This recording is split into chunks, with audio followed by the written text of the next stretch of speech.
Bulan, anaknya Om Sutrismo. Kamu kenal kan? Oh, Kak Ulan. Iya, kenal. Emangnya kenapa sama Kak Ulan? Bulan ditemukan meninggal di kamarnya oleh ibunya pagi tadi. Oh, beneran, Bu? Innalillahi wa inna ilaihi raji'un. Ini beneran ya, Bu? Beneran lah, masa ibu bohong? Pagi-pagi tadi, semua tetangga ini heboh. Bulan ditemukan meninggal dalam kamarnya. Kok bisa, Bu? Emangnya Kak Ulan sakit ya? Yo bisa lah, Dim. Mbok Ulan meninggal dengan cara gantung diri.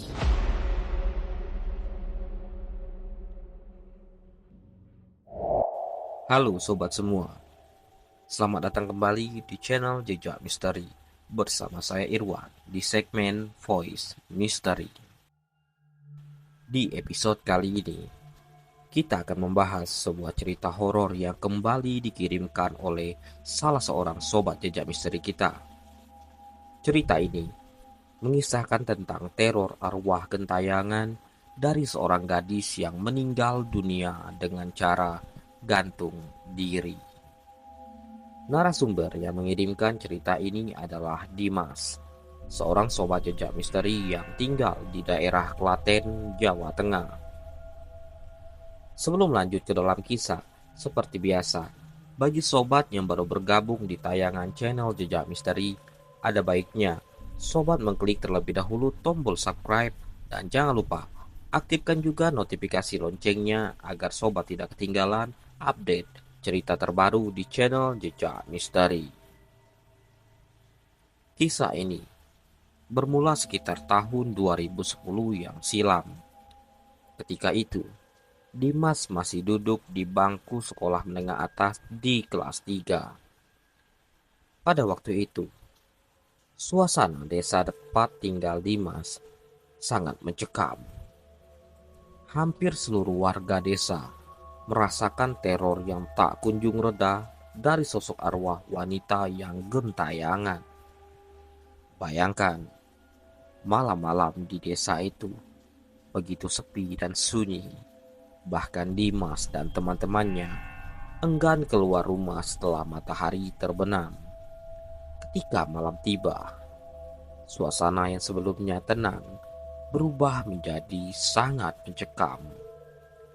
Teror dari arwah wanita yang meninggal dunia dengan cara gantung diri ini membuat seluruh warga desa merasa sangat ketakutan sekali. Hanya dengan suara-suara aneh dan penampakan samar, suasana malam di desa itu menjadi sangat menegangkan. Awal mula kejadian ini bermula dari sebuah kehebohan yang terjadi di desa tempat tinggal Dimas pada pagi hari.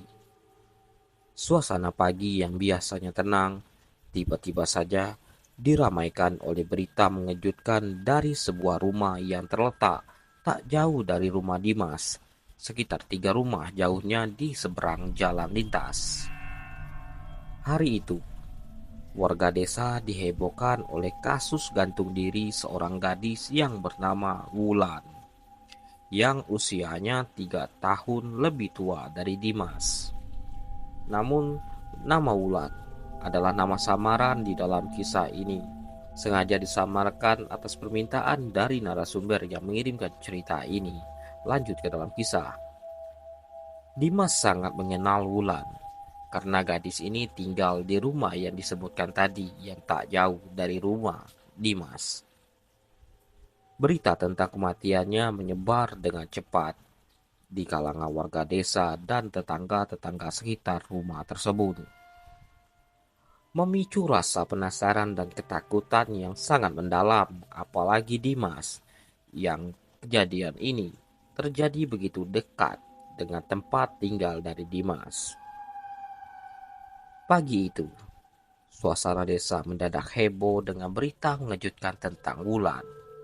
Ibunya Dimas ternyata sudah pagi-pagi sekali, sekitar jam 6 pagi, pergi bersama warga yang lain untuk melihat kejadian ini secara langsung. Setelah itu, ibu dari Dimas ini kembali dan Dimas di pagi itu melihat dan bertanya kepada ibunya kemana ibunya pergi di pagi hari itu. Hei bu, Dimas cariin dari tadi. Memangnya ibu dari mana sih? Oh, maaf ya Dim. Ibu nggak ngabarin kamu. Pagi-pagi tadi, ibu sama tetangga yang lain, sama bapakmu juga. Ini kami pergi ke rumah Om Sutrismu. Hah? Ngapain pagi-pagi ke rumah Om Sutris? Kamu tuh yo tidur kayak orang mati. Kamu ndak denger ya kehebohan pagi ini? Heboh. Heboh kenapa bu? Kamu lihat kondisi di rumah Om Sutrismu sekarang. Dimas pun menjongak melihat dari kejauhan apa yang sebenarnya terjadi. Dan terlihat dari kejauhan rumah dari Pak Sutris ini. Ini dipenuhi oleh warga-warga yang tak diketahui oleh Dimas apa yang telah terjadi di sana. Dan kembali Dimas bertanya kepada ibunya. Iya bu, ramai sekali di rumah Om Sutris. Itu kenapa bu? Lagi ngantri beras ya? Kamu ngawur loh. Bulan, anaknya Om Sutrismu. Kamu kenal kan? Oh, Kak Ulan. Iya kenal. Emangnya kenapa sama Kak Ulan? Bulan ditemukan meninggal di kamarnya oleh ibunya pagi tadi. Oh, beneran bu? Innalillahi wa inna ilaihi raji'un. Ini beneran ya bu? Beneran lah. Masa ibu bohong? Pagi-pagi tadi semua tetangga ini heboh. Bulan ditemukan meninggal dalam kamarnya. Kok bisa bu? Emangnya Kak Ulan sakit ya? Yo bisa lah Dim. Mbok Yo Ulan meninggal dengan cara gantung diri. Astagfirullahaladzim. Kok bisa? Kak Ulan nekat melakukan hal itu. Yo ndak tahu lah ibu. Apa alasan Bulan? Kenapa bisa dia nekat melakukan hal itu? Dimas penasaran ah. Dimas mau ke sana, mau lihat. Kamu tuh yo. Kamu kan mau berangkat sekolah. Nanti telat loh. Bu, beneran aja lah. Dimas penasaran mau lihat kondisi di sana. Ya udah, kamu sekalian berangkat sekolah aja. Kamu mampir, tapi ingat jangan lama-lama di sana. Nanti kamu telat loh. Iya bu, Dimas janji. Soalnya Dimas penasaran dengan apa yang ibu katakan tadi. Ya udah, lihat aja sana. Itu jenazahnya juga masih tergantung di sana. Tapi jangan lama-lama loh. Kamu kepenakut orangnya. Bu, malah nakut-nakutin. Ya udah, Dimas pamit. Dimas mau ke situ dulu. Kalian berangkat sekolah. Ya udah, hati-hati. Dimas pun berpamitan kepada ibunya untuk melihat keadaan di lokasi kejadian tersebut sembari pergi berangkat sekolah.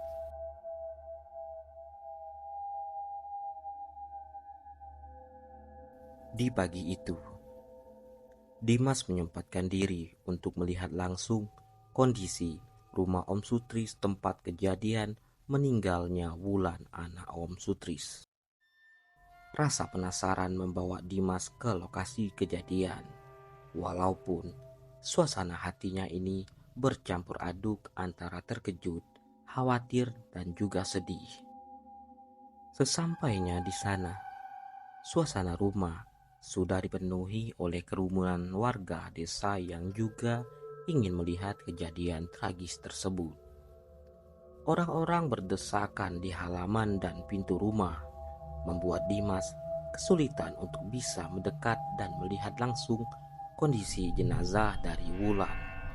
Dia pun mencoba mencari celah agar bisa masuk, namun jumlah orang yang berdiri di depan pintu dan sekitar rumah sangatlah banyak, sehingga Dimas hanya bisa melihat sekilas ke arah kamar Wulan, di mana jenazahnya ini sudah terlihat dari kejauhan dibaringkan di atas kasur di dalam kamar tersebut.